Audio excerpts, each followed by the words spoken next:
eh, a nuestra invitada especial y le agradezco mucho a la maestra Estela Ríos, exconsejera jurídica de Presidencia de la República cuando Andrés Manuel López Obrador gobernó nuestro México lindo y querido, una figura importante de ese sexenio que pues marca el inicio de la cuarta transformación, una mujer importante en este proceso en el que nos encontramos de transformación en México. Yo le agradezco, maestra, que nos acompañe hoy como candidata a ministra de la Suprema Corte de Justicia de la Nación. Maestra, buenos días, gracias por acompañarnos.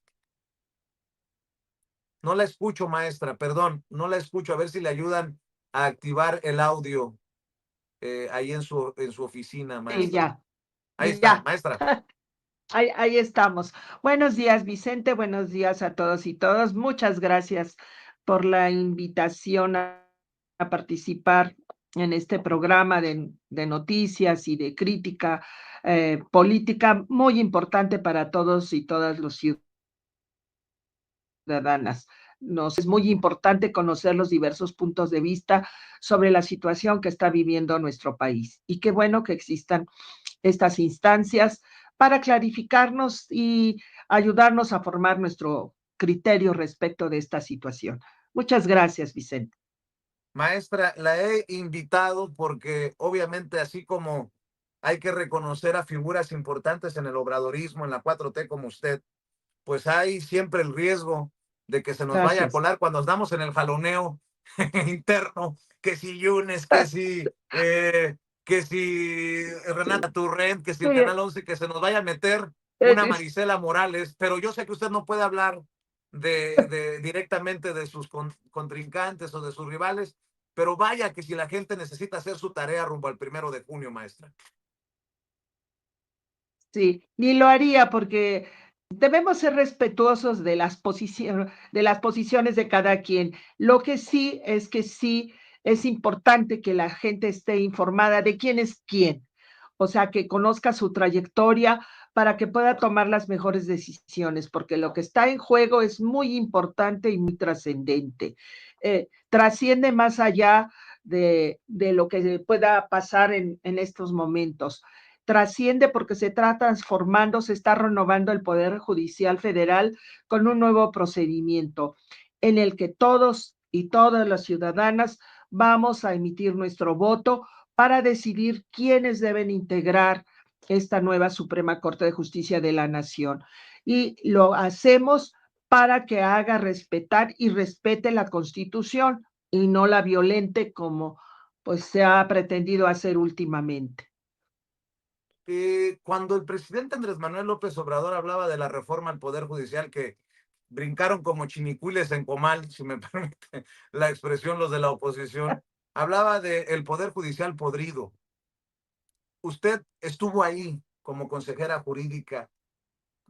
¿Cómo ve la situación que nos lleva a este punto histórico de que el pueblo decida por ministros, ministras, magistrados, magistradas, juezas y jueces, maestra?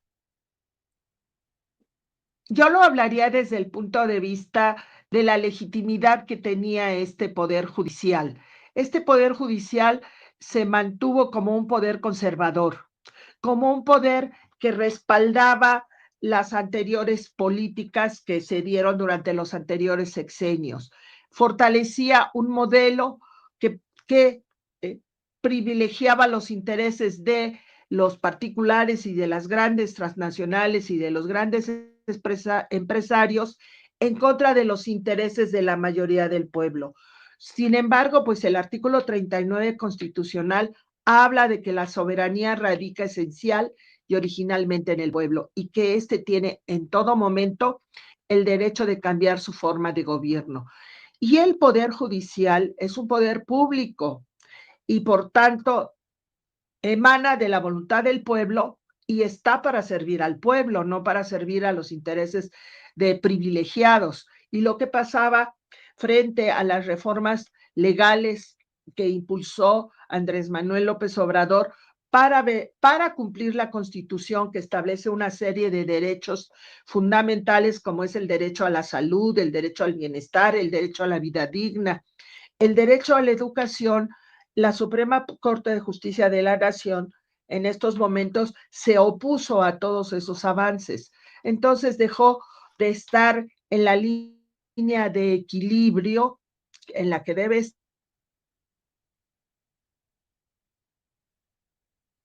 estar, con de imponerse como un poder conservador que se legitimaba a sí mismo por el hecho de serlo. Y no, la legitimidad de un gobierno, de un poder, deriva de la voluntad del pueblo. Y hoy es voluntad del pueblo elegir a esos juzgadores y juzgadoras. ¿Para qué? Para que le respondan directamente al pueblo y no frente a ciertos intereses particulares, para que se respete la Constitución y se respeten las leyes y para que haya un equilibrio de poderes entre el Ejecutivo, el Legislativo y el Judicial, que no implica de ninguna manera impedir el desarrollo normal y congruente de las acciones del Ejecutivo y el Legislativo, como se hizo de muchas maneras con algunos ministros de la Suprema de particulares. De veras, a mí sí me impacta que hayan privilegiado la libertad de comercio frente al derecho a la salud, la libertad de los particulares para oponerse a leyes que beneficiaran a las comunidades indígenas. La libertad, el derecho a la educación que está previsto en el artículo 3 constitucional, para impedir que los libros de texto gratuitos se pudieran repartir en los estados de Chihuahua y Coahuila y en otros estados, donde, bueno, jueces, aquí no solo la Suprema Corte, sino el Poder Judicial a través de jueces y magistrados, impidieron muy largamente que se entregaran esos libros de texto gratuitos, con lo que crearon una situación de discriminación para esos niños que no pudieron recibir sus libros de texto. Todo eso da lugar a que el papel que estuvo la Suprema Corte de Justicia de la Nación y el Poder Judicial Federal en general, no quiero decir que todos los jueces y todos los magistrados lo hayan hecho, pero sí la mayoría. Sí, la mayoría, inclusive, resuelven rápidamente los asuntos penales de delincuentes que forman parte de la delincuencia organizada, y a muchos inocentes ahí los tienen largamente viviendo sin sujetarlos a juicios, sin resolver sus asuntos. En ese sentido, creo que es muy importante este proceso histórico, que es un proceso en el que vamos avanzando. No tiene por qué ser perfecto ni pedimos perfección, sino es el principio de un desarrollo para que tengamos un poder judicial federal legítimamente elegido por la población y no nos encontremos con estas situaciones y estos personajes. Puede que haya, y a lo mejor no sabemos quiénes vayan a ser los elegidos, pero sí sabemos que ellos, y yo en mi caso, si resulto electa, vamos a tener que responderle al pueblo, porque el pueblo nos ha elegido. Eso es como yo veo esta situación. Maestra, a ver, déjeme preguntarle, porque usted pues estuvo acompañando al presidente Andrés Manuel López Obrador por décadas. Este odio contra López Obrador que resulta patológico en muchos comunicadores que se sintieron huérfanos con la llegada de Andrés Manuel López Obrador a la presidencia, o estos golpeadores políticos, le están, perdón por la expresión, chorreando el odio a usted, porque veo también campañitas incluso muy misóginas, comparándola con animales y lo que han intentado hacer contra nosotros por hablar con la verdad. El odio contra López Obrador le chorrea en esta campaña a usted como ex consejera jurídica del presidente Andrés Manuel López Obrador, y se lo pregunto con mucho respeto, María Estela Ríos González. Sí, mire, es normal que eso se dé. Lo que sí preocupa, le voy a decir desde mi perspectiva, es que como no tienen argumentos sólidos, lógicos y racionales, utilizan calificativos irracionales, pasionales, y eso degrada la política. Eso a mí me parece muy degradante, porque es válido el debate, es válido que haya oposición de ideas y que no todo mundo esté de acuerdo, porque cada quien defiende sus intereses y actúa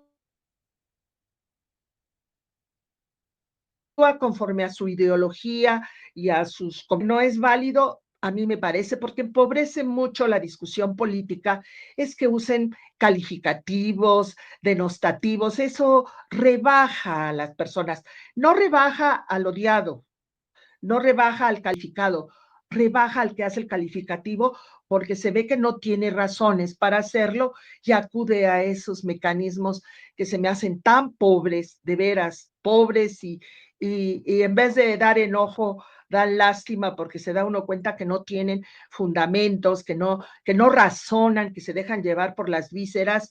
Y bueno, está bien, están en su derecho de hacerlo, pero eso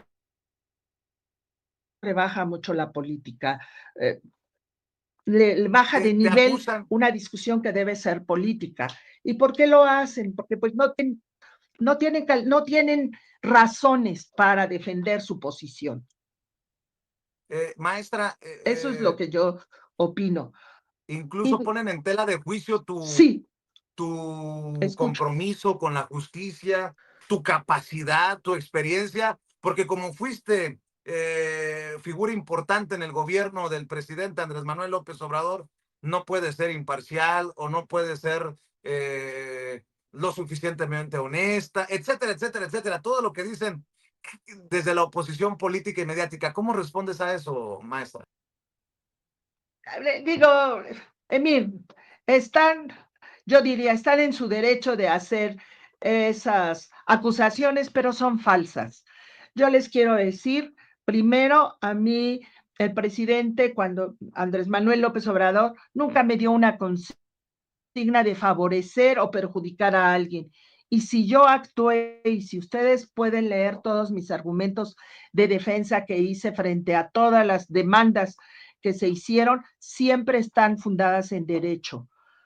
Están fundadas en el derecho. Y el que yo haya participado en el gobierno de Andrés Manuel López Obrador, lo hice y lo hice porque concuerda con mis convicciones, con mis valores, con mis principios. Y mis principios son de justicia social y son de respeto a la Constitución. Y cuando se viola flagrantemente la Constitución por quienes debieran ser los primeros en hacerla respetar, es claro que mi voz y la voz de todos los que estamos a favor de la Constitución tiene que hacerse oír. Y entiendo su odio, entiendo su rencor, pero, y bueno, se vale que tengan esos sentimientos, pero eso en vez de ennoblecerlos, los rebaja como personas, porque no dicen, a ver, ¿por qué soy imparcial? Porque defendí el derecho a la educación, porque defendí el derecho a la salud, porque defendí el derecho de las comunidades indígenas, porque defendí los derechos de la nación, por eso soy parcial, no, eso me hace ajustarme a lo que dice la Constitución. La Constitución nuestra es una Constitución social que privilegia el bienestar social, el bienestar de la población sobre los intereses de particulares. Entonces, no me avergüenzo, al contrario, me siento muy orgullosa de haber hecho lo que hice y sí tengo capacidad, soy buena abogada, o sea, buena jurista, lo pueden leer en mis escritos, y soy una mujer que puede ser imparcial en el sentido que no inclinará la balanza a favor o en perjuicio de nadie por intereses mezquinos. Eso no lo haré nunca, no lo he hecho y no lo haré nunca. Entonces, pues está bien que digan lo que quieran, su derecho a expresarse, pero insisto, es tan pobre son tan pobres sus argumentos, sus calificativos denostativos los rebajan tanto a ellos porque se ve que no tienen razones y usan los calificativos. Cuando se tiene la razón, no hay necesidad de hacer uso de calificativos denostativos. Estoy conversando con la exconsejera jurídica del expresidente Andrés Manuel López Obrador, la maestra María Estela Ríos, hoy candidata a ministra de la Suprema Corte de Justicia de la Nación, en donde definitivamente tenemos problemas, Houston. ¿Por qué?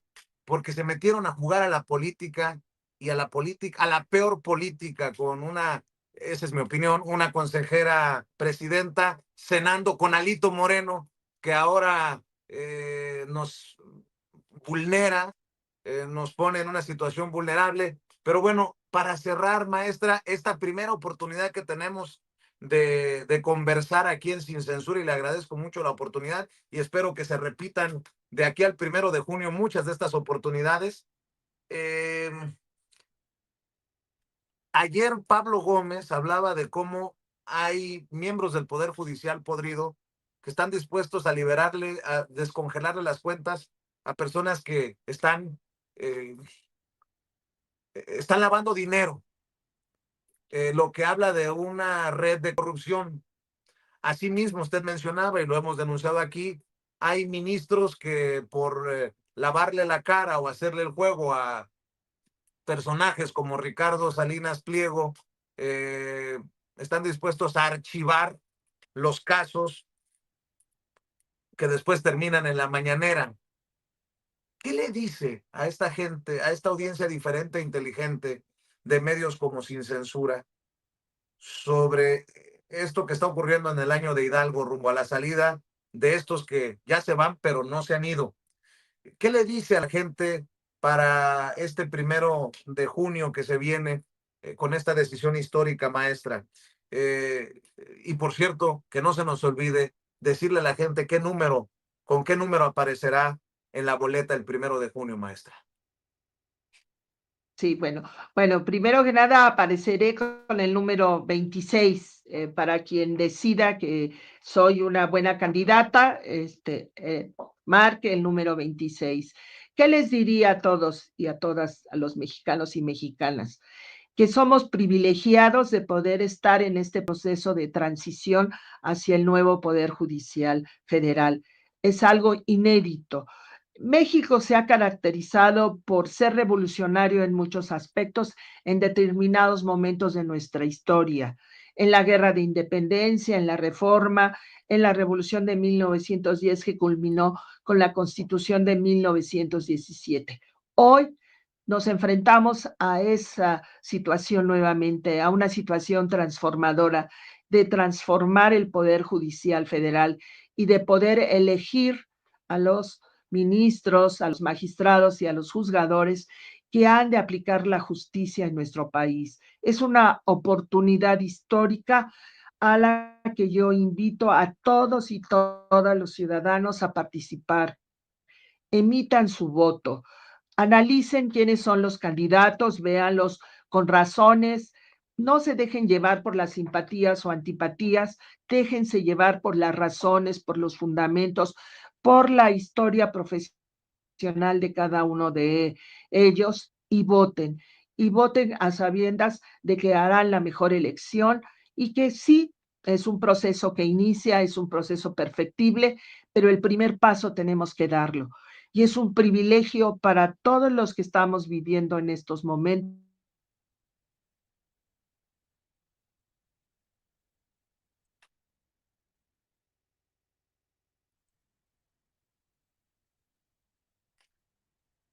Bueno, creo que hemos perdido a la maestra en momentos en que nos daba Ah, su mensaje final. Maestra, ¿ya está de regreso?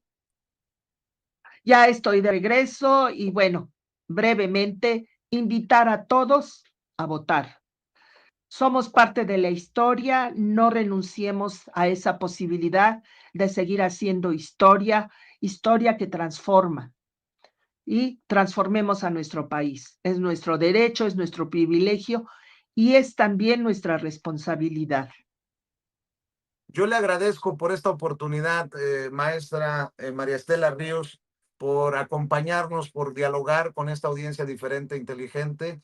Y bueno, ya tendremos la oportunidad de conversar frente a frente, cara a cara, en la Ciudad de Claro México, que si así sí, lo dispone. Por lo pronto, claro que éxito sí. y ahí estamos al Y muchas pendiente. gracias. Y todos a votar. Claro que sí. Es la exconsejera jurídica de Presidencia de la República cuando Andrés Manuel López Obrador estuvo en Palacio Nacional, la maestra María Estela Ríos, hablando con nosotros sin censura. Bueno, le agradezco mucho al maestro Ricardo Sevilla que esté con nosotros y sobre todo que esté al pendiente. Fue el primero que se posicionó públicamente en solidaridad luego de que se empezara a correr como pólvora este tuit perverso de los desgraciados del PRI. Eh, y te agradezco por la amistad, Ricardo. Yo sí creo que lleva una perversidad cuando además publican esto y me dicen que tiene publicidad pagada, que le metieron dinero para que se moviera no solamente en Twitter, en X, sino también en Facebook, querido Ricardo Sevilla, y por eso aprecio mucho que hayas escrito Miserables. Alito Moreno ordena lanzarse contra Vicente Serrano. Desde su cuenta oficial, el PRI lanza un embate contra el conductor de Sin Censura, todo un partido político, y le dedican una publicación hecha con inteligencia artificial. Nefastos. Gracias, maestro Ricardo Sevilla. Aquí andamos, pero no nos van a doblar, menos nos vamos a callar. Y sobre todo hoy, juicio político contra Alito Moreno. ¿Qué chingados están esperando en Morena y aliados en la Cámara de Diputados para avanzar con el juicio político contra Alito Moreno? Carajo, Ricardo, te mando un abrazo. Vicente, abrazo recibido y plenamente correspondido. Fíjate que cuando me envió mi amigo productor de Datos Duros Podcast este tweet, que inmediatamente te envié y le envié a algunos amigos, algunos ya no lo serán, no lo sé, pero Vicente, esto no está bien, no está nada bien, yo estoy indignado, lo condeno. No solo es perverso, Vicente, es nefasto, no es una amenaza velada, es una amenaza abierta, y esto está encabezado por el mismísimo Alito Moreno, y puede salir en algún momento y decir que él no estaba enterado, pero estas decisiones son concertadas, estas decisiones no se toman en las rodillas, son cupulares. Hay un personaje que maneja la cuenta o las cuentas de redes sociales y nada se publica y nada se publicita sin que tenga el visto bueno, sin que haya sido palomeado por los dirigentes del PRI. Y tienen que responder, Vicente Serrano, ante esta intimidación, porque es intimidación en grado de delito. Sí, es en grado de delito. Yo te pediría que no eches esto a la, pues al rincón de lo anecdótico, porque esto pretende generar un clima de silenciamiento, no solamente contra ti, no solamente contra Sin Censura, sino contra todos aquellos que se atrevan a criticar a un partido político, al que sea, en este caso, el Partido Revolucionario Institucional, su nomenclatura, ha decidido lanzar una amenaza abierta a un periodista, a un comunicador, y eso podría afectar no solamente a ti, sino a toda nuestra profesión. Y aquí al carajo ya al cuerno. Podemos estar de acuerdo o no de acuerdo en ciertas posturas, pero en este momento tiene que haber una adhesión y tiene que haber un movimiento, porque yo he visto personajes que están ahí, pues que criticando a Vicente, criticando sus posturas, etcétera, etcétera. Esa es una cosa, pero ya que una institución política